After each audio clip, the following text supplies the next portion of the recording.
ಭಗವದ್ಗೀತೆ ಅಧ್ಯಾಯ 17 ಶ್ರದ್ಧಾತ್ರಯ ವಿಭಾಗ ಯೋಗ ಶ್ಲೋಕ 5 ಮತ್ತು 6.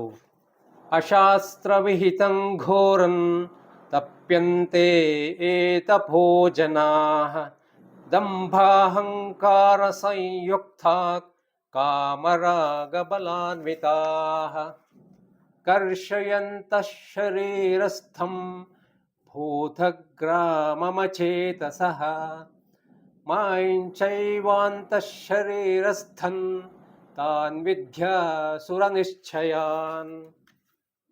ಏ ಜನಾಃ, ಯಾವ ಮನುಷ್ಯರು ಅಶಾಸ್ತ್ರವಿಹಿತಂ, ಶಾಸ್ತ್ರವಿಧಿಯಿಂದ ರಹಿತವಾದ, ಕೇವಲ ಮನಸ್ಸಿಂದ ಕಲ್ಪಿತವಾದ, ಘೋರಂ ಘೋರವಾದ, ತಪಃ ತಪಸ್ಸನ್ನು, ಪಶ್ಯಂತೆ ಆಚರಿಸುತ್ತಾರೋ, ಹಾಗೂ ದಂಭಾಹಂಕಾರ ಸಂಯುಕ್ತ, ದಂಭ ಮತ್ತು ಅಹಂಕಾರದಿಂದ ಕೂಡಿದವರಾಗಿ, ಹಾಗೂ ಕಾಮರಾಗ ಬಲಾನ್ವಿತ, ಕಾಮನೆ ಆಸಕ್ತಿ ಮತ್ತು ಬಲದ ಅಭಿಮಾನದಿಂದಲೂ ಕೂಡಿದ್ದಾರೋ, ಶರೀರಸ್ಥಂ ಶರೀರ ರೂಪದಿಂದ ಸ್ಥಿತವಾದ, ಭೂತಗ್ರಾಮಂ ಭೂತ ಸಮುದಾಯವನ್ನು ಚ ಮತ್ತು ಅಂತಃ ಶರೀರಸ್ಥಂ ಅಂತಃಕರಣದಲ್ಲಿ ಸ್ಥಿತನಾದ, ಮಾಂ ಪರಮಾತ್ಮನಾದ ನನ್ನನ್ನು, ಏವ ಕೂಡ, ಕರ್ಷಯಂತಹ ಕೃಶಗೊಳಿಸುವವರಾಗಿದ್ದಾರೋ, ತಾನ್ ಆ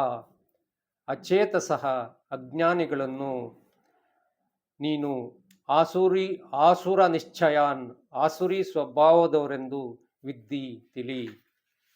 ಯಾವ ಮನುಷ್ಯರು ಶಾಸ್ತ್ರವಿಧಿಯಿಂದ ರಹಿತವಾಗಿ ಕೇವಲ ಮನಃಕಲ್ಪಿತವಾದ ಘೋರ ತಪಸ್ಸನ್ನು ಆಚರಿಸುತ್ತಾರೋ, ಹಾಗೂ ದಂಭ ಮತ್ತು ಅಹಂಕಾರದಿಂದ ಕೂಡಿದವರಾಗಿ, ಕಾಮನೆ ಆಸಕ್ತಿ ಮತ್ತು ಬಲದ ಅಭಿಮಾನದಿಂದಲೂ ಕೂಡಿದವರಾಗಿದ್ದಾರೋ, ಹಾಗೂ ಯಾರು ಶರೀರ ರೂಪದಿಂದ ಸ್ಥಿತವಾದ ಭೂತ ಸಮುದಾಯವನ್ನು ಮತ್ತು ಅಂತಃಕರಣದಲ್ಲಿ ಸ್ಥಿತ ಪರಮಾತ್ಮನಾದ ನನ್ನನ್ನು ಕೂಡ ಕೃಶಗೊಳಿಸುವವರಾಗಿದ್ದಾರೋ, ಆ ಅಜ್ಞಾನಿಗಳನ್ನು ನೀನು ಆಸುರಿ ಸ್ವಭಾವದವರೆಂದು ತಿಳಿ.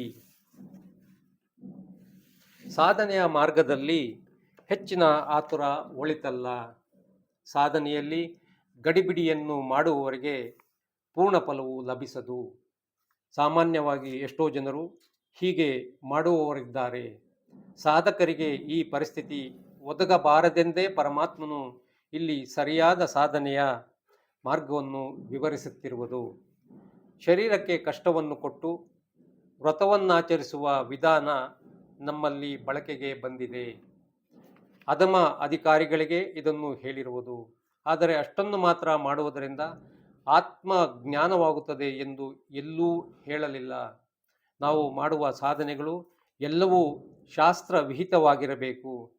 ಕೆಲವರು ತೋರಿಕೆಗಾಗಿ ಶರೀರಕ್ಕೆ ಮತ್ತು ಪ್ರಾಣಿಗಳಿಗೆ ಹಿಂಸೆಯನ್ನು ಕೊಡುವಂತಹ ಕಠಿಣ ತರಹದ ತಪಸ್ಸನ್ನು ಆಚರಿಸುವುದುಂಟು. ಇದು ಶಾಸ್ತ್ರವಿಹಿತವೂ ಅಲ್ಲ ಮತ್ತು ಅತ್ಯಂತ ಘೋರವಾದುದು ಎಂದು ಪರಮಾತ್ಮನೇ ಹೇಳುತ್ತಾನೆ. ಅಂತಹವರಿಗೆ ನಿಜವಾದ ಸಾಧನೆ ಮಾಡುವ ಅರ್ಹತೆ ಇರುವುದಿಲ್ಲ. ಕಾಮಕ್ರೋಧಗಳನ್ನು ಒಳಗೆ ಬಚ್ಚಿಟ್ಟುಕೊಂಡು ಪ್ರಾಪಂಚಿಕ ವಸ್ತುಗಳನ್ನು ಬಯಸುತ್ತಾ ಕಟ್ಟುನಿಟ್ಟಾದ ಉಪವಾಸವನ್ನು ಮಾಡುವುದರಿಂದ ಏನೇನೂ ಪ್ರಯೋಜನವಿಲ್ಲ. ಈ ರೀತಿಯ ತಪಸ್ಸಿನಿಂದ ಅವರಿಗೆ ಸ್ವಲ್ಪ ಶಕ್ತಿಯು ಲಭಿಸಿತು ಎಂದಿಟ್ಟುಕೊಳ್ಳೋಣ.